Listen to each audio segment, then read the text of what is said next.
دوسرا سوال یہ تھا کہ ہم یہ دیکھتے ہیں کہ معاشرے کے اندر خاص طور پر ہم پاکستان کا جائزہ اگر لیتے ہیں تو مدارس، مساجد، تبلیغی جماعت اور دیگر دینی جماعتیں جو ہیں، تحریکیں ہیں، اس سب کے باوجود ہم معاشرے کے اندر یہ دیکھ رہے ہیں کہ اخلاقی اعتبار سے بھی، معاشرتی اعتبار سے بھی، دینی اعتبار سے بھی معاشرہ جو ہے وہ زوال پذیر ہے۔ دیکھیں، سب سے پہلے تو ہمارے بہت سارے احباب جب سوال کرتے ہیں تو اپنے طور پر کچھ چیزیں فرض کر لیتے ہیں، اور پھر فرض کر لینے کے بعد پھر آگے اس کے اوپر سوال بنا لیتے ہیں، پھر اس کا جواب طلب کرتے ہیں۔ بنیادی طور پر خود اس مقدمے کے اندر بھی کوئی زیادہ جان نہیں ہے کہ مساجد، تبلیغی جماعت، مدارس اور علماء اتنا کچھ ہونے کے باوجود بھی معاشرہ اخلاقی ابتری کا شکار ہے۔ اس میں کوئی شبہ نہیں ہے، اخلاقی زوال ہے، پستی ہے، تھوڑی نہیں ہے، بہت زیادہ ہے، اور یقینی طور پر ہماری سوسائٹی اس وقت اخلاقی ابتری کا شکار ہے۔ لیکن میں دو باتیں عرض کرنا چاہتا ہوں۔ اگر یہ سب کچھ نہ ہوتا پھر کہاں کھڑے تھے ہم؟ یعنی یہ سارے مدارس، علماء، تبلیغی جماعت، مدارس، داڑھی، ٹوپی، پگڑی، یہ ساری کاوشیں ہیں، اس کے باوجود معاشرہ اس ابتری کا شکار ہے۔ 2 منٹ کے لیے فرض کر لو ان سب کو مائنس کر دو، پھر ہم کہاں کھڑے؟ پھر تو مجھے لگتا ہے گلی گلی کے اندر سارے کے سارے لوگ گاجر مولی کی طرح ایک دوسرے کو کاٹ کھا رہے ہوں گے، اور یہاں جو تباہی ہوگی اس تباہی کا کوئی حل نظر نہیں آئے گا۔ ایک طرف ہم کہتے ہیں معاشرہ اخلاقی ابتری کا شکار ہے، بالکل ہے۔ کیا یہ حقیقت نہیں ہے کہ ایک تبلیغی جماعت کی وجہ سے کروڑوں زانی آج تہجد گزار بنے؟ لاکھوں کی تعداد کے اندر، کروڑوں کی تعداد کے اندر شرابی، چرس پینے والے، نشئی، آوارہ گرد، بدماشی کرنے والے، قاتل، چور، ڈاکو، زانی، کیا وہ تہجد گزار نہیں بنے؟ آپ مجھے بتائیے، فلم انڈسٹری کے کتنے سارے لوگ تبدیل ہوئے، کرکٹ میں کتنے سارے لوگ تبدیل ہوئے، اشرافیہ میں کتنے سارے لوگ تبدیل ہوئے۔ ایک زمانہ تھا کہا جاتا تھا کہ مسجد مدرسے کے اندر تو وہی داخل ہوگا جو یا تو اندھا ہو، نابینا ہو، اور اس کو کہا کرتے تھے نابینا اور حافظ جی، یہ دونوں مترادف لفظ معاشرے میں استعمال ہوتے تھے، نابینا اور حافظ جی۔ حافظ جی کو نابینا کہتے تھے، نابینا کو حافظ جی کہتے تھے۔ یہ ایک ٹرینڈ چلتا رہا ہے۔ لیکن آج اگر ہم صرف کراچی کی بات کریں تو کراچی کے وہ علاقے جو مضافاتی ایریاز میں شامل نہیں ہیں، اسٹینڈرڈ کے علاقے ہیں، پوش ایریاز میں، وہ سارے کے سارے پوش ایریاز کے جو طلباء ہیں، بزنس مینوں کی اولادیں ہیں، تاجروں کی اولادیں، وہ مدارس کی طرف آئی، اور وہ مدارس کی طرف نہ صرف یہ کہ متوجہ ہوئے بلکہ اپنی اولادوں کو عالم فاضل بنا رہے ہیں۔ اسی تبلیغی جماعت کا آپ معاملہ دیکھیں کہ اس وقت دنیا کا کون سا خطہ عرضی ہے جہاں تک یہ تبلیغی جماعت نہ پہنچی ہو۔ انہی مدارس کا یہ فیضان ہے کہ دور دراز پہاڑی علاقوں کے اندر بھی اگر کہیں آپ کو صدائے اشہد ان لا الہ الا اللہ نظر آئے گی تو وہ کون ہے؟ اور میں اس کا تو بڑا شدید مخالف ہوں، جو عام طور پر یہ لوگ کہا کرتے ہیں کہ جی یہ جو عالم ہوتا ہے، یہ جو مولوی صاحب ہوتا ہے، وہ بچے کے کان میں اذان دیتا ہے اور وہ جنازہ پڑھاتا ہے اور اس لیے اس کی قدر کر۔ یہ کیا بات ہو گئی ہے؟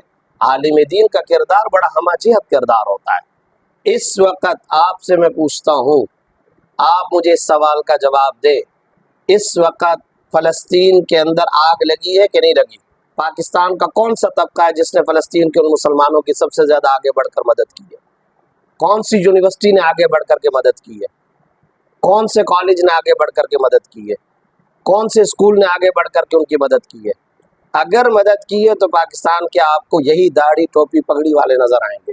آج آپ انٹیریئر کے علاقوں میں چلے جائیں، اندرون سندھ، یا بلوچستان کے گوٹھوں میں چلے جائیں، یا خیبر پختونخوا کے پہاڑی علاقوں میں چلے جائیں، یا جنوبی پنجاب کے جنگلی علاقوں کے اندر چلے جائیں، اگر وہاں کوئی ایک چراغ ہے جو جل رہا ہے اور وہاں کوئی حی علی الصلاۃ کی آواز بلند ہوتی ہے، اور اگر کسی بلوچستان کے دور افتادہ گوٹھ کے اندر کھجور کے چھالوں کے نیچے بیٹھ کر کے ہل ہل کر کے بچوں کو قرآن پڑھا رہا ہے تو وہ پاکستان کے مدارس کا فیضان ہے۔ مجھے آپ بتائیے کون سا شعبہ ہے کہ جس شعبے کے اندر آپ کی طرف سے دینی رہنمائی عوام کو میسر نہیں ہے؟ یہ اس وقت میرے ساتھ بیٹھے ہوئے مولانا ڈاکٹر اعجاز احمد صفدانی صاحب، تو آپ مجھے بتائیے stock exchange, shares, insurance, banking, کون سا سیکٹر ہے جس میں علماء نے کوئی خلا چھوڑا ہو؟ آپ کے اسٹیٹ بینک کی طرف سے اسلامی بینکاری کا لائسنس دیا ہوا کتنا عرصہ ہوا ہے؟ چند ہی سال ہوئے نا۔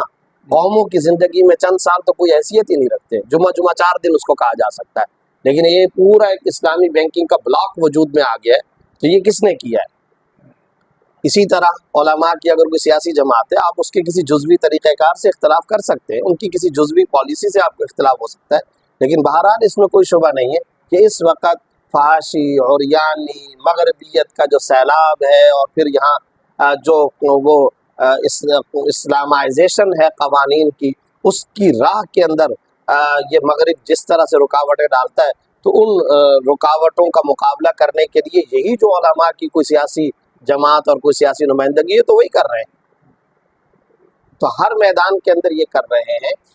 یہ کہنا کہ جناب اتنے سارے مساجد، مدارس، علماء، تبلیغی جماعت ہے، اس کے باوجود بھی ہم اخلاقی ابتری کا شکار ہیں، تو میں اس کے الزامی جواب کے طور پہ یہ عرض کیا کرتا ہوں، 2 منٹ کے لیے ان کو مائنس کر دو، پھر ہم کہاں کھڑے ہیں؟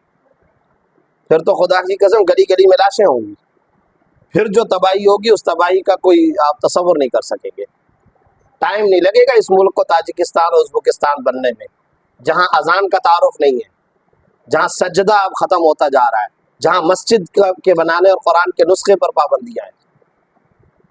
چند ہفتوں کی بات رہ جائے گی یہ پاکستان کے اندر آئیے۔ اور پھر میں آپ سے ایک سوال پوچھتا ہوں، اس وقت پوری دنیا میں عرب ممالک کے اندر اگر آپ چلے جائیں، میں عرب ملکوں کی بات کر رہا ہوں، خالص اسلامی ملک، ٹھیٹ جینوین اسلامی ملک، ان میں آپ کو یہ داڑھی، ٹوپی، پگڑی نظر آئے گی؟ یہ شکلیں نظر آتی ہیں؟ دبئی چلے جائیں، کویت چلے جائیں، قطر چلے جائیں، بحرین چلے جائیں، تو یہ جو آپ کو صلحاء کا لباس، یہ جو آپ کو داڑھی، یہ جو آپ کو ٹوپی، یہ جو آپ کو مساجد کی آبادی، یہ جو آپ کو پوری آزادی کے ساتھ کلمہ حق ادا کرنا اور ہر شعبے کے اندر پیچھے سے کمک فراہم کرنا، تو یہ مدارس کا فیضان ہے، اس لیے اس کی قدر کرنی چاہیے۔ ہاں ایٹ دا سیم ٹائم ہم یہ بھی کہتے ہیں کہ ہمیں ہمارے عیبوں کا پتہ ہے، کمزوریاں ہوتی ہیں، بہت زیادہ ہیں، تھوڑی نہیں ہے، بہت زیادہ ہے، اور ان کمزوریوں کو بھی ختم کرنے کی کوشش کرنی چاہیے، لیکن ان کے کردار کی نفی کرنا یہ بھی درست بات نہیں ہے۔